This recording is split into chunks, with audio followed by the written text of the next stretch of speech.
I am Jarvis, your storyteller. Welcome to the Science Fiction Exploration. If you like the story, please subscribe to our channel. First Blood. Captain Eleanor Blackwood stood motionless on the command deck of the TDF Harbinger, Earth's most advanced defensive vessel. Through the massive viewport, Jupiter loomed large, its swirling storms a stark backdrop to the unknown objects that had appeared at the edge of the system 3 hours ago. Magnification increased to maximum, Captain, announced Lieutenant Haruki Nakamura from the sensor station. 5 vessels, configuration unknown, definitely not ours. Eleanor's steel-gray eyes narrowed as she studied the holographic display. After decades of searching the stars for signs of intelligent life, humanity had finally found it, or rather, it had found them. Communications, she asked, her voice steady despite the gravity of the moment. Communications Officer Dmitry Volkov shook his head. Nothing yet, Captain. We're broadcasting on all frequencies, standard first contact protocols. Eleanor nodded. The Harbinger was a defensive vessel, yes, but that didn't mean it wasn't armed to the teeth. The public knew it as an exploration ship with moderate defensive capabilities. The reality was quite different. After the resource wars of 2089, Earth's nations had united under the Terran Defense Force, pooling their resources to ensure humanity would never be caught unprepared again. Movement detected, Nakamura announced suddenly. They're accelerating toward us. Eleanor's hand moved instinctively to the command console. Yellow alert. Passive defensive systems online. Let's not appear hostile, but I won't be caught with our pants down either. The bridge crew tensed as the alien vessels approached, revealing sleek obsidian hulls that seemed to absorb rather than reflect light. They were beautiful in their way, predatory, like sharks cutting through the ocean depths. Captain, we're receiving a transmission, Volkov called out, his fingers dancing across his console. Audio and visual. Eleanor straightened her uniform. On screen. The main display flickered, and Eleanor found herself staring at a humanoid figure with pale blue skin and eyes like polished silver. Ridges of bone protruded from its skull in what almost resembled a crown. Vessel of the primitive world, the alien spoke, its voice translated through the ship's AI. I am Scout Commander Vrilik of the Crescent Empire. Your system has been marked for integration. Prepare to receive our envoys who will outline the terms of your submission. Eleanor blinked, the only sign of her surprise. This is Captain Eleanor Blackwood of the Terran Defense Force vessel Harbinger. We welcome peaceful contact with your civilization, but I should inform you that Earth does not submit to threats. Perhaps there's been a misunderstanding. The Crescent commander's eyes narrowed. There is no misunderstanding. Your species is young, undeveloped. The Crescent Empire has ruled this sector for 10,000 cycles. Your submission is not requested. It is required. You have 1 rotation of your planet to prepare your leaders. Any resistance will be met with immediate pacification.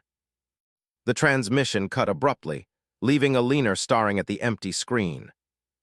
Well, muttered Weapons Officer Jackson Reed, breaking the silence.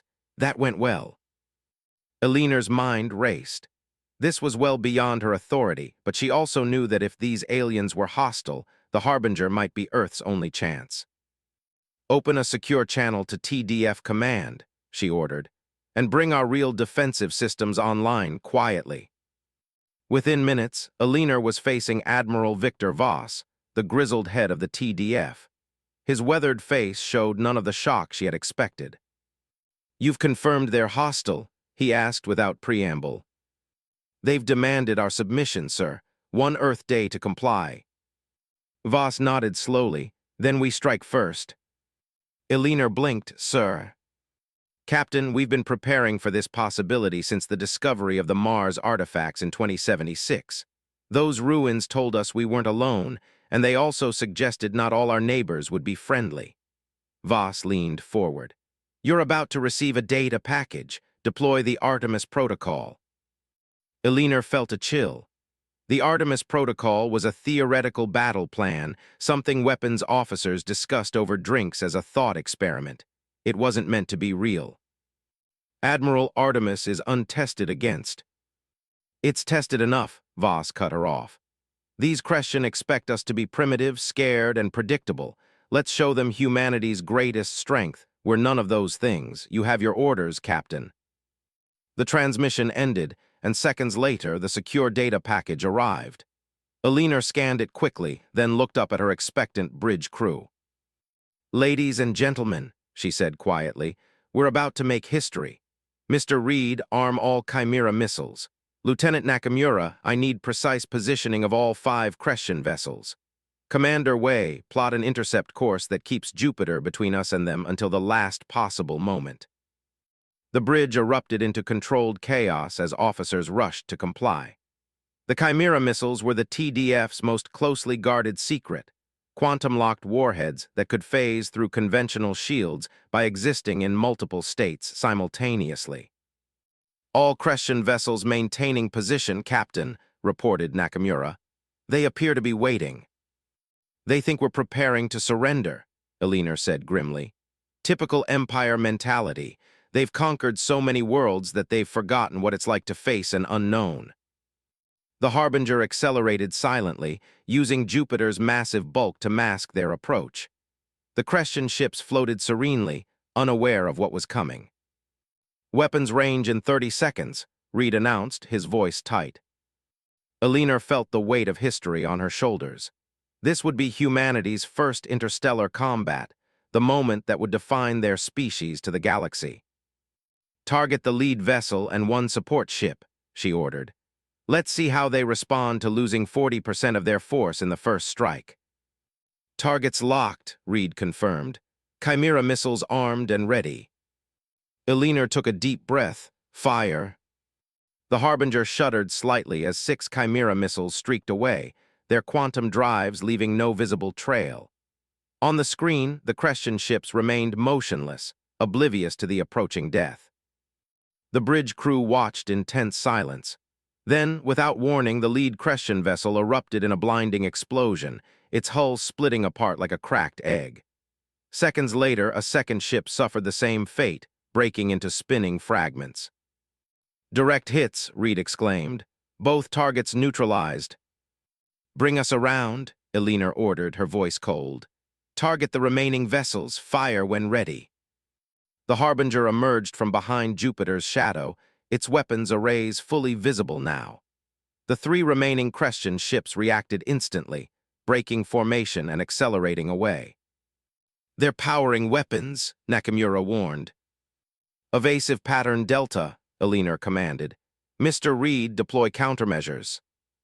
The space around the Harbinger shimmered as holographic duplicates of the ship appeared, confusing the Crescent targeting systems.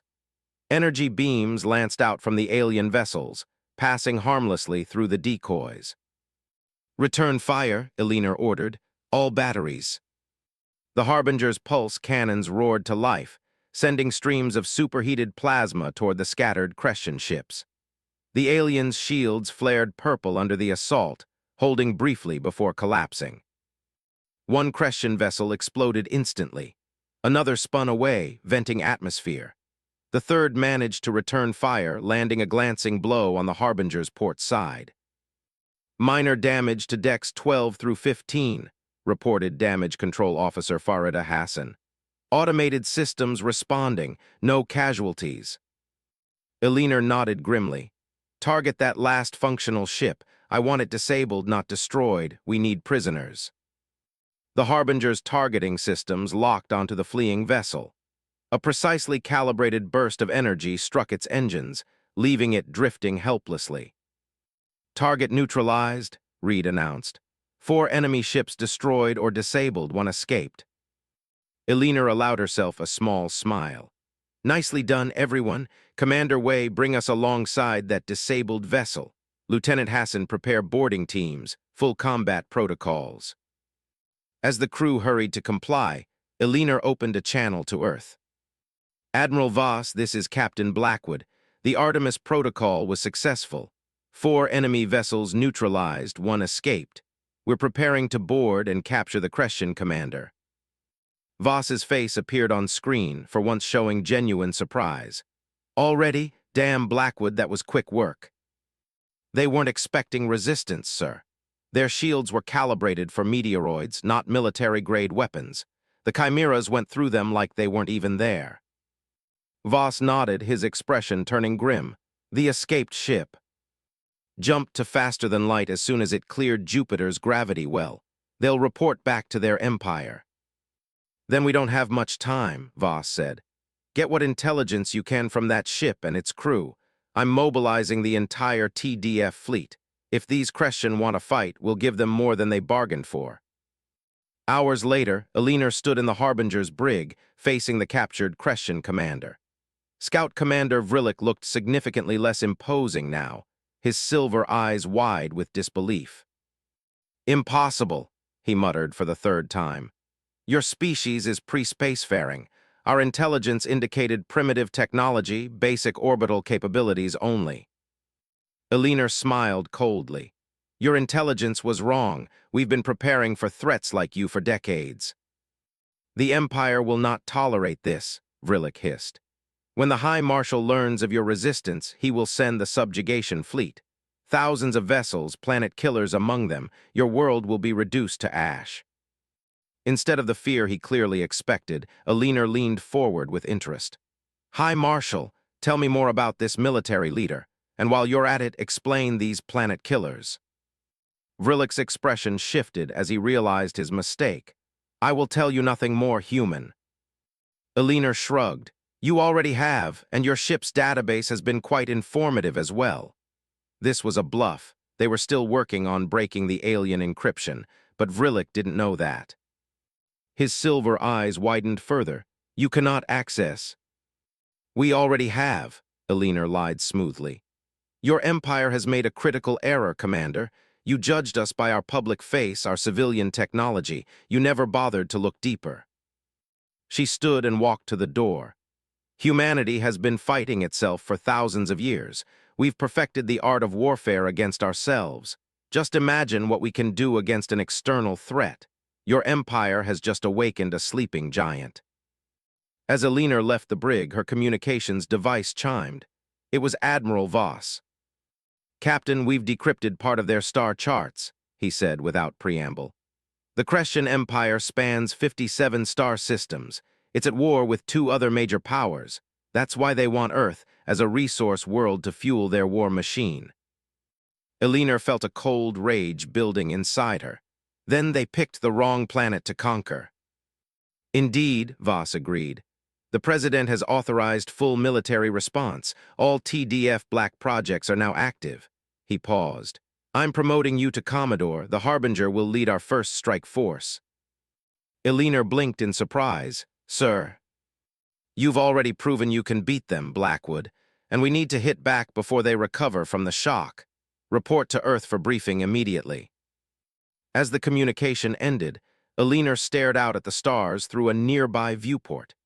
Humanity had just announced its presence to the galaxy in the most dramatic way possible, by bloodying the nose of an empire that thought it could simply take what it wanted. They have no idea what they've started, she whispered to herself. The Harbinger turned toward Earth, leaving the debris of the Crescian vessels drifting in Jupiter's orbit. A warning to any who might follow, and the opening move in humanity's first interstellar war. The Huntress strikes. Fleet Commander Thera Kine stood on the observation deck of the TDF Nightshade, the matte black hull of her stealth destroyer absorbing the ambient light around it. At 38, Kine had earned the nickname, the Huntress, for her relentless pursuit tactics during the resource wars. Now, 6 months into humanity's conflict with the Crescian Empire, those skills had proven invaluable. Status report, Commander Ortega, she said, not turning from the viewport where she observed the glittering expanse of the Novari system, a key Crescian supply hub. Ghost Tech is functioning at optimal levels, Commander, Ortega replied, his voice low despite the fact that they were 16 light-years from the nearest Crescian patrol. We're effectively invisible to their sensor grid.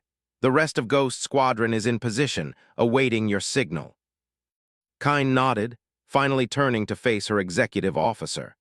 Ghost Squadron, 5 of Earth's most advanced stealth vessels, each carrying technology that shouldn't exist according to conventional physics. The Crescian had learned the hard way that humanity's primitive, understanding of quantum mechanics had yielded weapons and defensive systems beyond their comprehension. "And our intelligence on the supply convoy?" she asked. Ortega brought up a holographic display. "Confirmed from 3 sources. 20 cargo haulers carrying processed naquadium from their mining operations on Novari III. Minimal escort, just 2 heavy cruisers. They've grown complacent in this sector." "Complacency kills," Kine murmured. It was the motto she'd lived by as a TDF operative, and now it was paying dividends against an enemy who assumed their technological superiority guaranteed victory.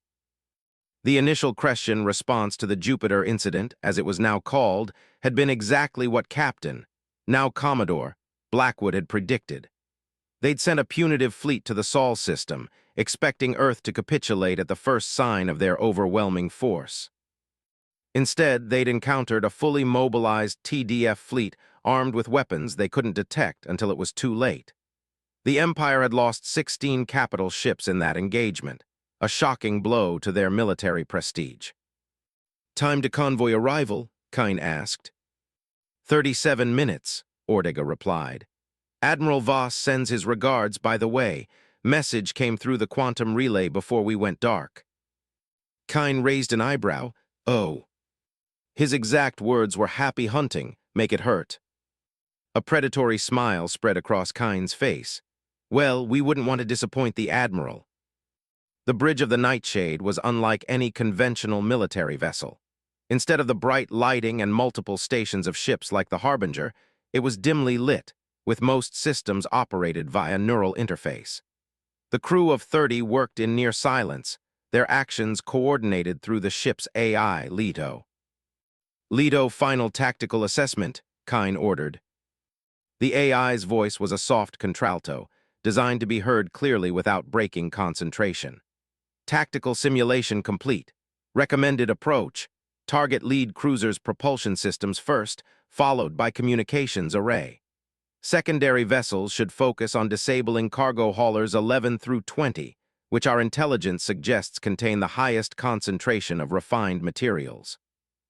Kine nodded. "Send the attack pattern to Ghost Squadron. Execute on my mark." As the minutes ticked by, Kine studied the approaching Christian convoy. Their ships were elegant, certainly, all sweeping lines and gleaming surfaces. But therein lay their weakness. The Christian built their vessels to project power and beauty, not to survive concentrated assault. "Convoy entering optimal engagement range," announced Tactical Officer Mendez. "All weapons systems green." Kine took a deep breath.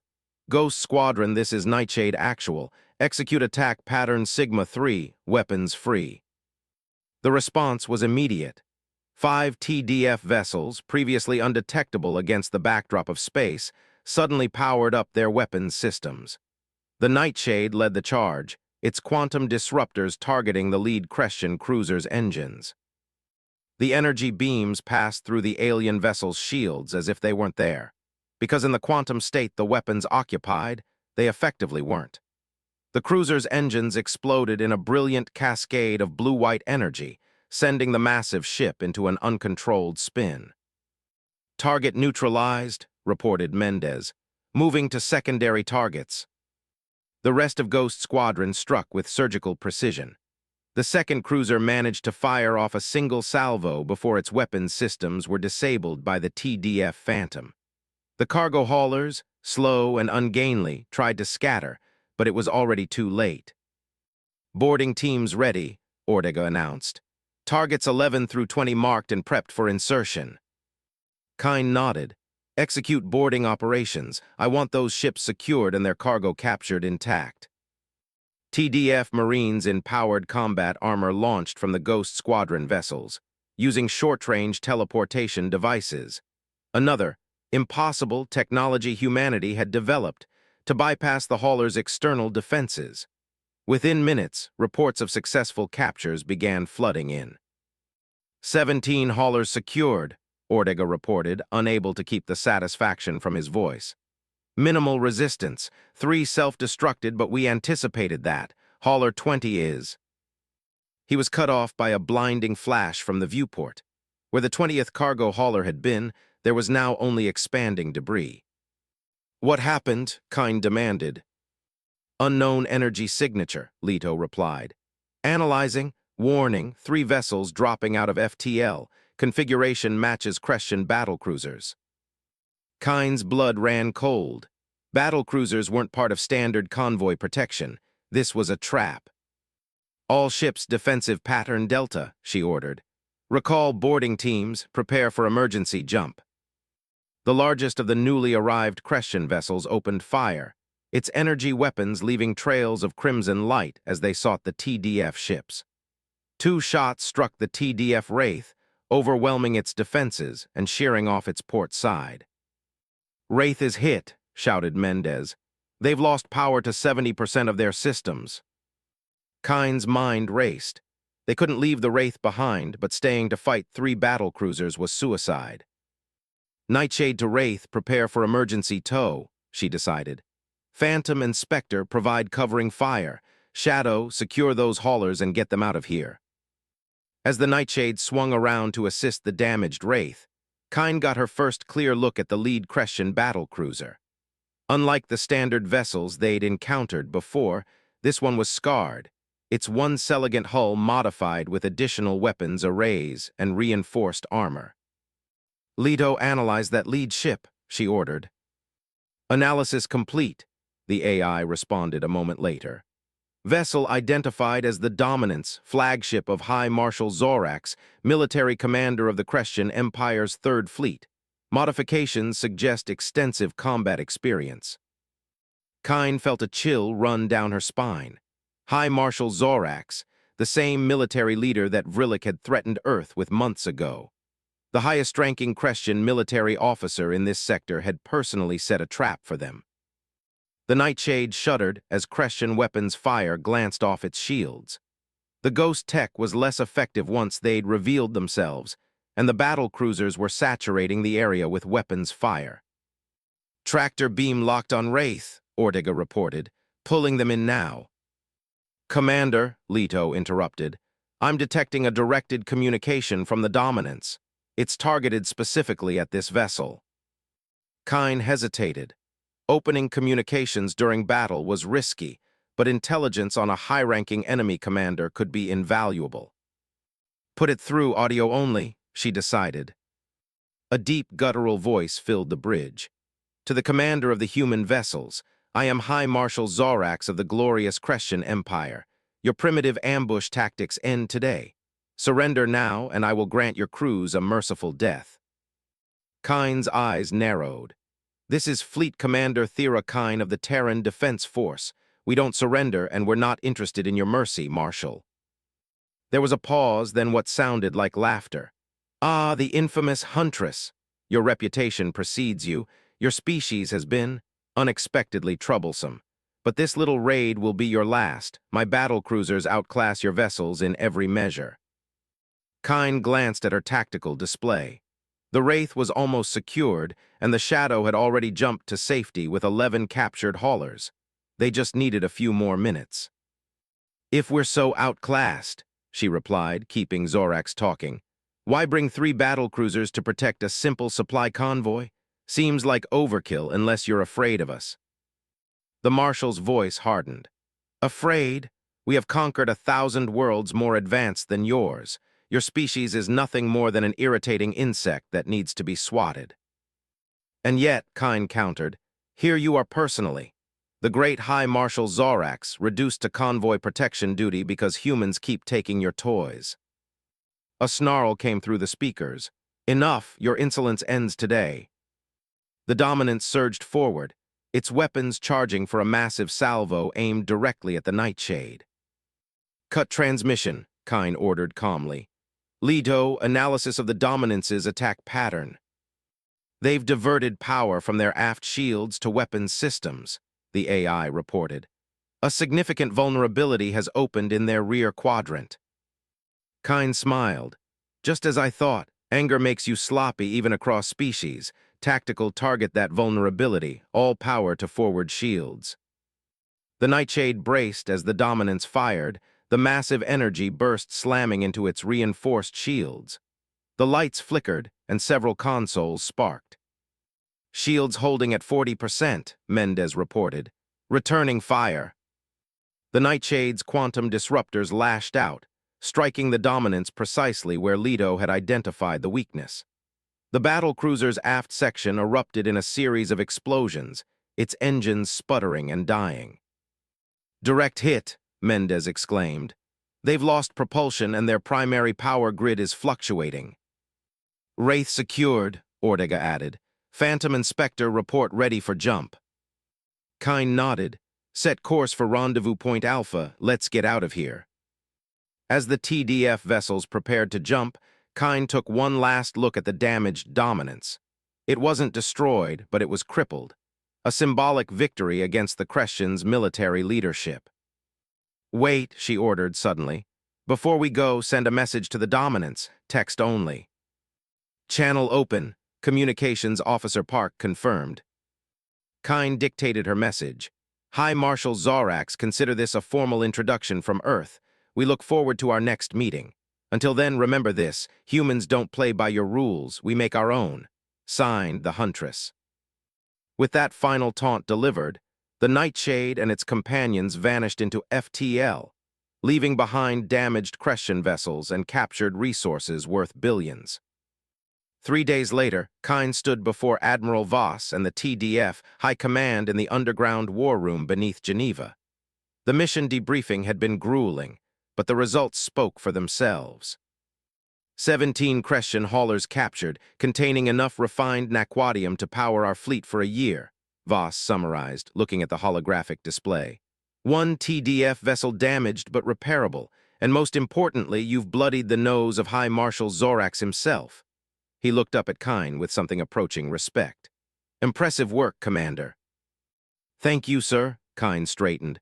But I'm more concerned about what this means.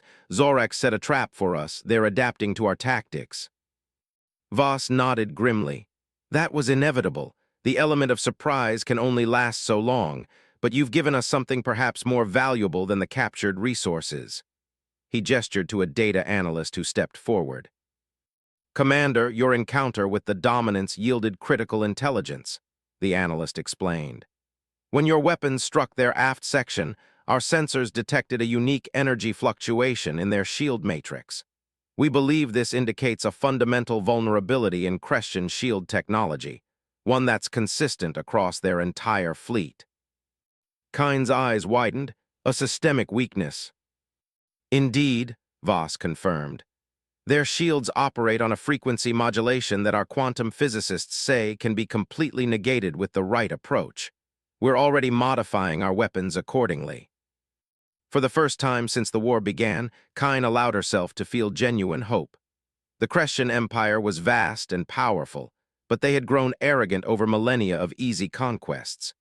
Humanity, forged in the crucible of its own devastating conflicts, was proving to be an enemy unlike any they had faced before. There's something else you should know, Voss added, his expression turning serious. The Crescian aren't alone anymore. We've detected communications between their high command and representatives of the Galactic Concordat, a coalition of spacefaring species.